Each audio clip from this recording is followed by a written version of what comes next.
Olá, nós estamos aqui em mais um encontro de geografia, né, desse projeto da Nuno Direct Connect Enem. E agora nós vamos falar sobre hidrografia do Brasil. Né, como o material já mostra aí, né, quando a gente está falando de hidrografia, a gente está falando de todo o conjunto de águas, né, que nós temos no território brasileiro. Né, como a gente está focando, como a gente está fazendo um recorte espacial de Brasil. Porém, esse recorte poderia ser também mundial.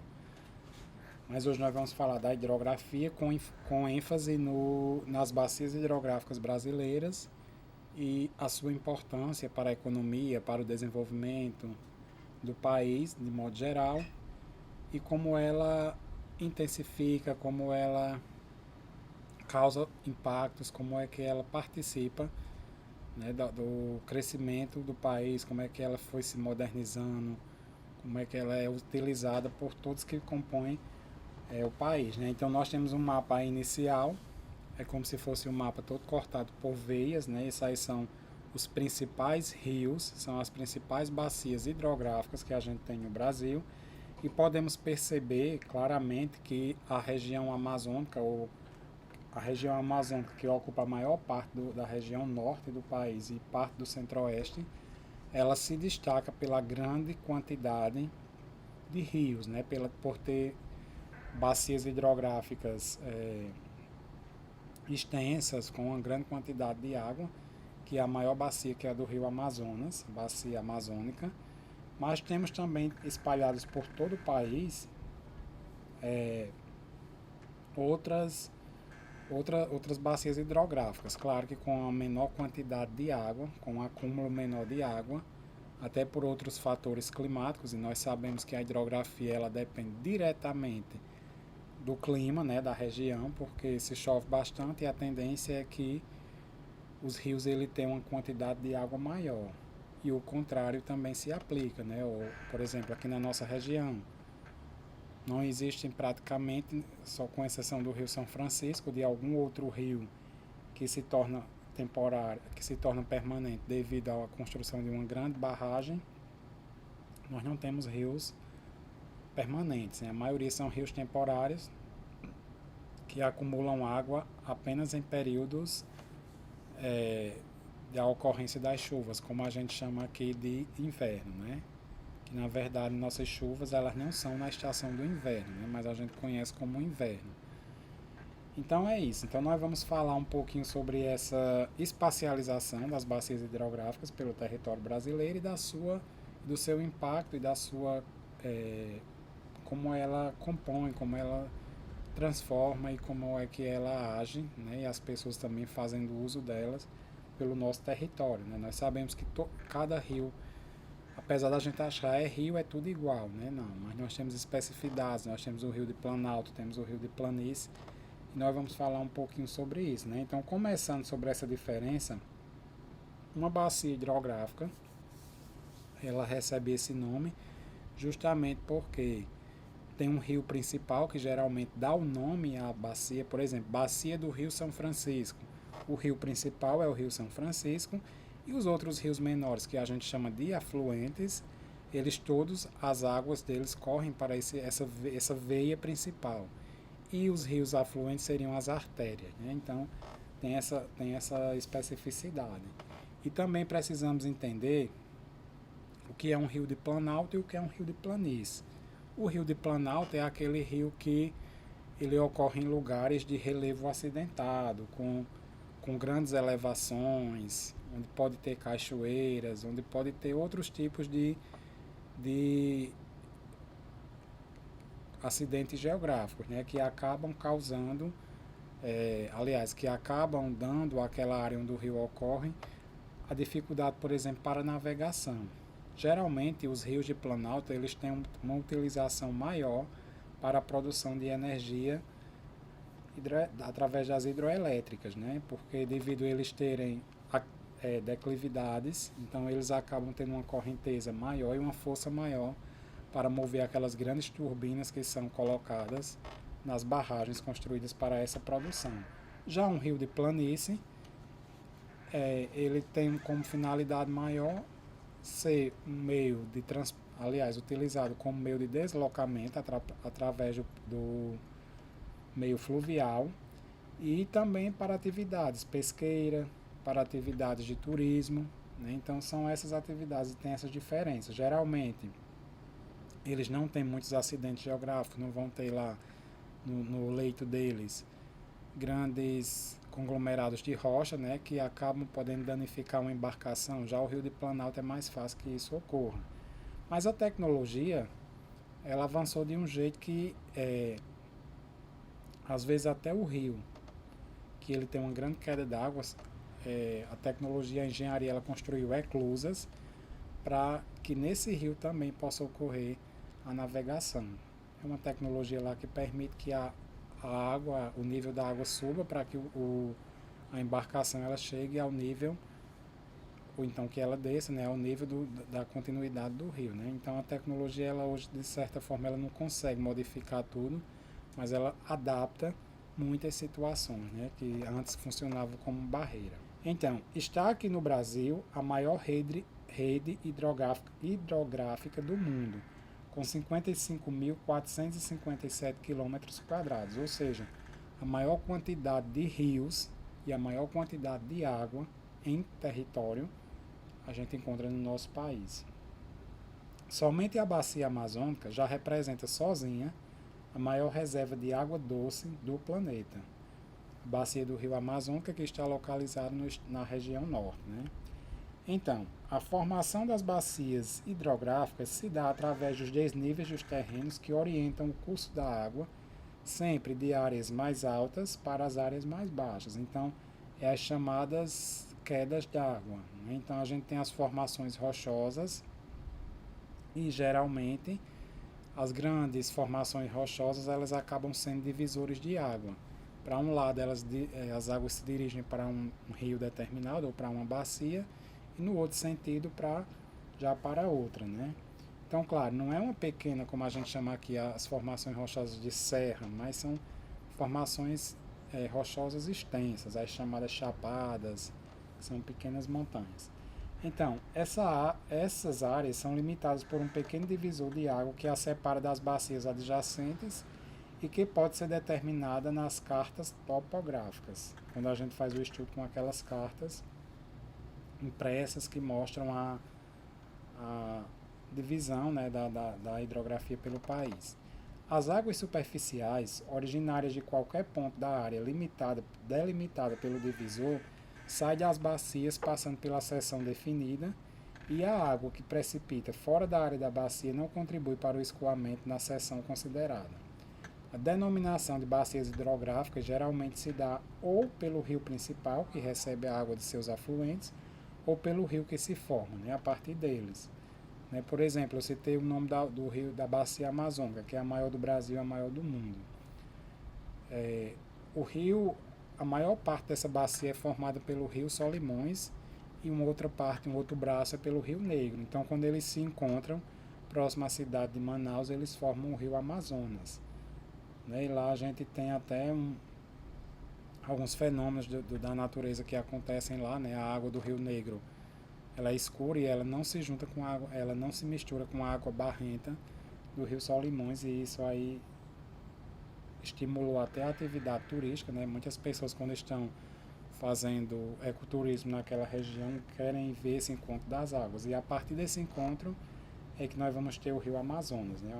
Que vai formar a maior bacia hidrográfica do país. Então aqui nós temos as principais bacias, aliás, as bacias, né, que formam o país. Nós temos a menção delas, o nome delas e no mapa onde elas ocorrem, né? Então a bacia amazônica, na região norte, a bacia Tocantins-Araguaia, que pega parte do centro-oeste e parte do norte do país, a bacia do São Francisco, que nasce lá na região sudeste, no estado de Minas Gerais, no norte de Minas, e deságua no Oceano Atlântico, aqui no nosso nordeste, né, próximo entre os estados de Alagoas e Sergipe.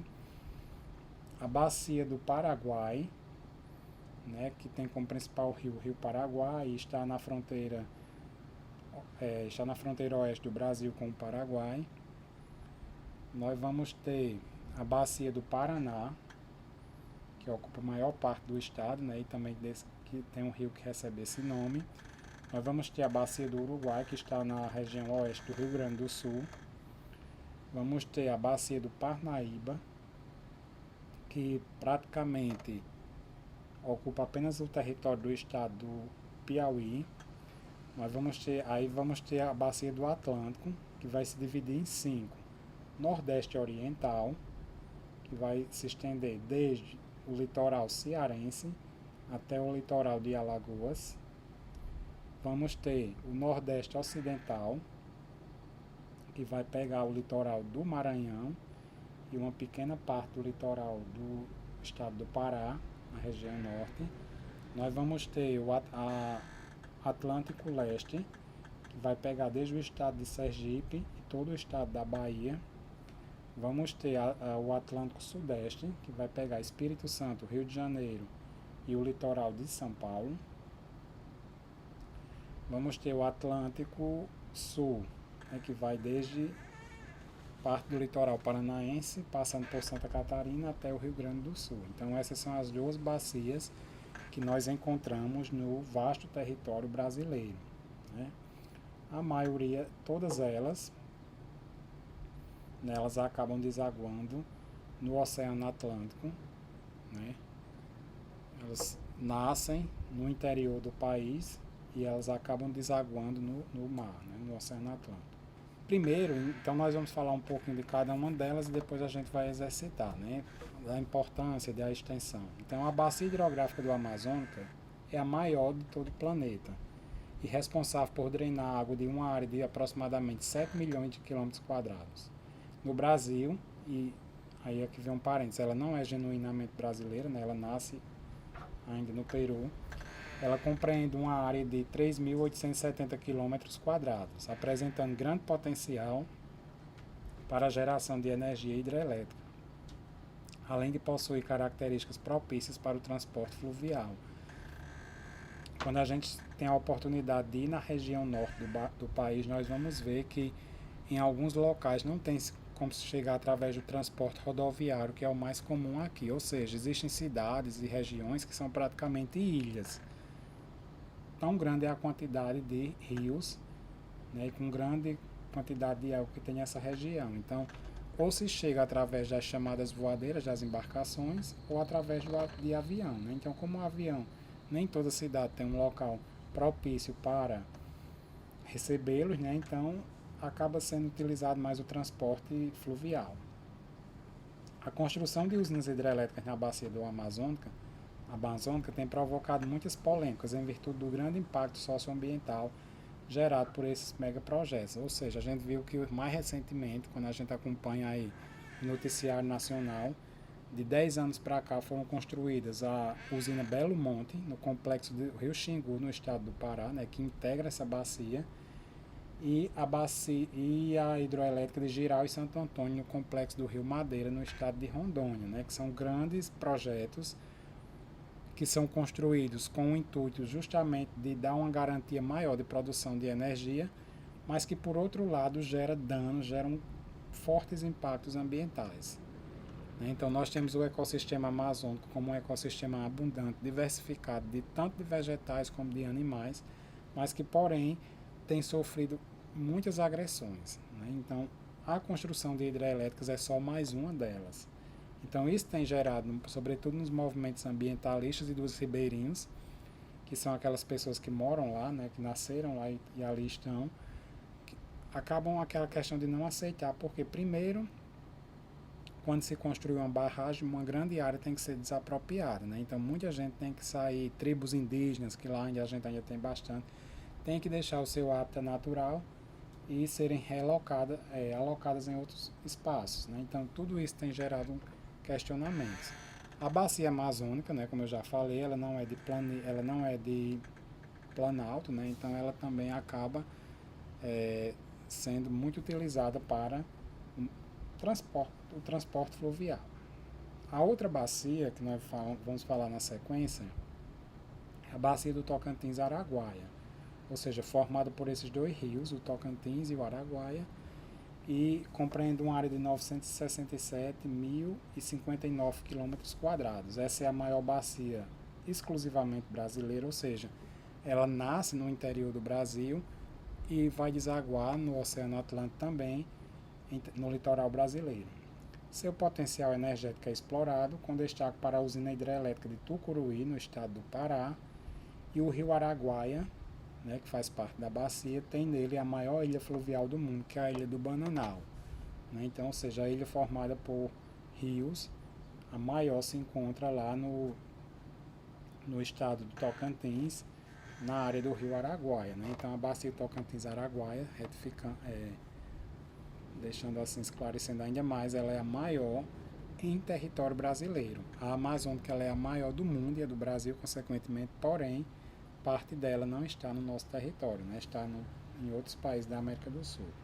A bacia do São Francisco, que é a nossa, aliás, a mais próxima da gente, né? Ela é um importante meio de ligação entre as regiões Nordeste e Sudeste e possui cerca de 640 mil km². Apresenta extensos trechos navegáveis, além de grande potencial hidrelétrico. O garimpo, a mineração, a irrigação e a poluição hídrica ameaçam a qualidade dos rios dessa região. Nós sabemos que a atividade mineradora é uma realidade na nossa região, no nosso Nordeste, e para que essa atividade mineradora ocorra, existe a utilização de muitos elementos químicos, como por exemplo o mercúrio, que pode contaminar a água, né, e acabam contaminando. Então, a bacia do São Francisco sofre esse impacto, não só aqui no Nordeste, também no estado de Minas Gerais, que é onde ela nasce, né, e é um estado que é muito rico em mineração. A poluição hídrica e a irrigação. Né? Nós sabemos que essa bacia ela tem uma significância muito importante para a região e, sobretudo, nos últimos anos, porque um sonho muito antigo ele tem começado a se tornar realidade, né? Mas a corrupção da classe política do Brasil ela já atrapalhou muito isso, né? Mas a transposição das águas do Rio São Francisco ela se aproxima cada dia mais de nós, né? Já poderia estar acontecendo há muito tempo, mas ela já é praticamente uma realidade, né? Na nossa região Nordeste, no nosso interiorzão do Nordeste, né? Então vai captar água, né? Tirar água e aí gerou muita polêmica, né? Porque quem mora nos estados onde o Rio São Francisco ele banha, geralmente não quis aceitar de bom grado, porque fizeram estudos e dizia que diminuía a quantidade de água, né? Por outro lado, especialistas garantem que é possível retirar essa água e trazer para chegar às regiões onde as chuvas são muito escassas, no caso da nossa, né? Então, tem toda essa polêmica da transposição do Rio São Francisco, que está inserida, né, dentro dessa área da bacia do Rio São Francisco. Nasce em Minas Gerais e vem até aqui ao litoral nordestino. A bacia do Paraguai é típica de planície, apresentando grandes extensões para navegação. No Brasil, ela está presente nos estados de Mato Grosso e Mato Grosso do Sul, englobando uma área de 361.340 km². O rio Paraguai é o principal, que nasce na Chapada dos Parecis, em Mato Grosso. A bacia do Paraguai é caracteristicamente de planície, muito utilizada para o transporte, ou seja, por não ter muitas declividades, por não ter acidentes geográficos, a produção hidrelétrica dela não é muito compensatória, né? Então ela acaba sendo mais um elo de ligação de meio de transporte para conduzir pessoas e, sobretudo, produções. Então ela está entre o Brasil e o Paraguai e ela acaba sendo um elo de ligação entre esses dois países, a fronteira desses dois países. A do Rio Paraná está presente no Brasil, Argentina, Paraguai, Uruguai, possui rios de planaltos e quando a gente fala em planaltos, rios de planalto, a gente já lembra da grande potencial para a produção de energia por meio das hidrelétricas. Os rios de planalto têm cachoeirados, aí aqui a gente já vai lembrar daquela grande queda de água que a gente tem em Foz do Iguaçu, das cataratas do Iguaçu, né, que estão situadas exatamente nessa bacia do Rio Paraná. Esse potencial é aproveitado pelas usinas de Ilha Solteira, em São Paulo, Itaipu, que é a maior hidrelétrica no território brasileiro, só que ela não é só brasileira, né? Ela é binacional. Ela, ela faz parte do Brasil e também do país vizinho Paraguai. Capivari é outra hidroelétrica, Engenheiro Sérgio Mota, Água Vermelha e principalmente com as usinas de Furna e a de Itaipu, né, que está entre a fronteira do Brasil e do Paraguai. Né? Então Itaipu é uma hidrelétrica grande, né, mas ela é binacional, ela tem dupla nacionalidade, Brasil e Paraguai. Mas é a que fornece energia para a maior parte do país. Temos também a outra bacia hidrográfica, que é a do Rio Uruguai, está presente nos estados de Santa Catarina e Rio Grande do Sul. O Rio Uruguai é o principal deles, formado a partir do encontro dos rios Canoas e Pelotas. E, por ser um rio de planaltos, tem características que podem e que permitem a construção de hidroelétricas, né? E já existem até algumas ainda de pequeno porte, se comparada com a usina de Itaipu e outras que operam no Brasil. A outra bacia que nós temos aí é a do rio Parnaíba, que abrange uma área de 340 mil quilômetros quadrados. Essa bacia está presente nos estados do Piauí e Maranhão e na porção oeste do Ceará. E os principais rios são o Balsas, Uruçuí Preto, Gurgueia, Longá, Poti e Canidé. Então é uma bacia de uma extensão territorial menor e que está totalmente encravada na região Nordeste. O Nordeste Oriental é responsável por drenar água de uma área de 287 mil km², compreendendo desde o Rio Grande do Norte, Ceará, Paraíba, Pernambuco e Alagoas. Os principais rios são Beberibe e Capiberibe, além do Jaguaribe, considerado o maior rio intermitente temporário do mundo, ou seja, aquele rio que não tem água durante o ano todo, né? Ele acumula água apenas nos períodos chuvosos. O Nordeste, Atlântico Nordeste Ocidental, situado entre os estados de Maranhão e Pará, possui um pouco mais de 250 mil km² e os principais rios são Mearim, Itapecuru e Turiaçu.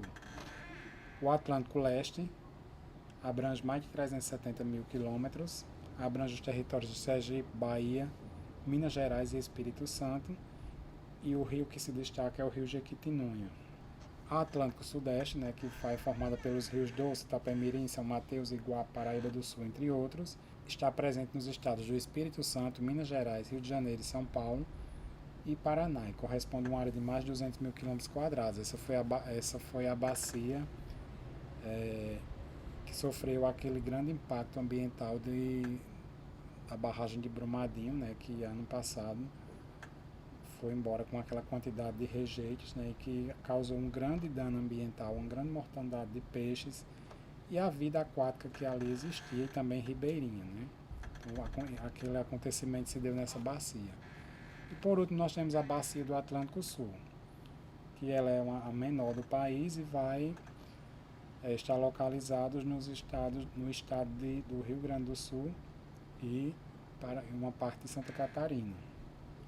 Então, e onde todos os rios desaguam no Oceano Atlântico. Né? Então é uma bacia de pequeno porte, não tem uma grande quantidade de acúmulo de água como as demais. Então são essas as bacias hidrográficas do Brasil. E agora nós temos algumas questões para trabalhar a partir do que falamos. Né? Então nossa primeira questão é da Universidade Federal do Amazonas. E ela mostra um mapa, né, aí das bacias, o mapa hidrográfico do Brasil, e apenas 3 delas estão numeradas com os números 1, 2 e 3. Então, a vasta rede hidrográfica é um elemento natural muito marcante na paisagem brasileira. As bacias hidrográficas no mapa, com os números 1, 2 e 3, são respectivamente: letra A, número 1 seria Sul e Sudeste, a gente já elimina. Letra B, o número 1 seria Parnaíba.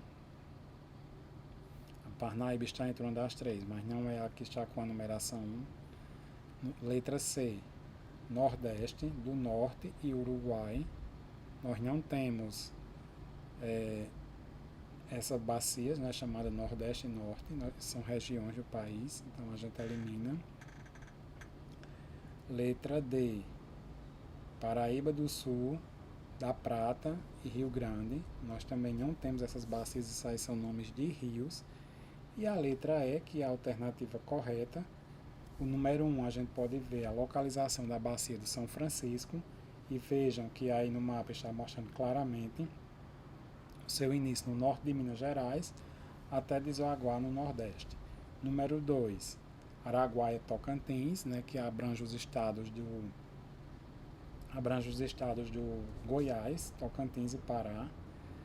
E o número 3, a bacia do Paraguai, que está na fronteira oeste do Brasil com o Paraguai. Então a alternativa correta aí seria letra E. A número 2, questão número 2 vai apresentar algumas alternativas para que a gente possa refletir e marcar a alternativa correta. Ele vai dizer o seguinte: sobre as características hidrográficas da hidrografia brasileira são feitas as seguintes afirmações. Primeiro, considerando-se os rios de maior porte, só é encontrado regime temporário no sertão nordestino, onde o clima é semiárido.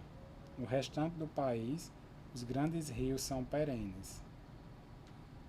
Número 2. Predominam os rios de planalto em áreas de elevado índice pluviométrico. A existência de muitos desníveis no relevo e o grande volume de água possibilitam a produção de hidroeletricidade. E número 3.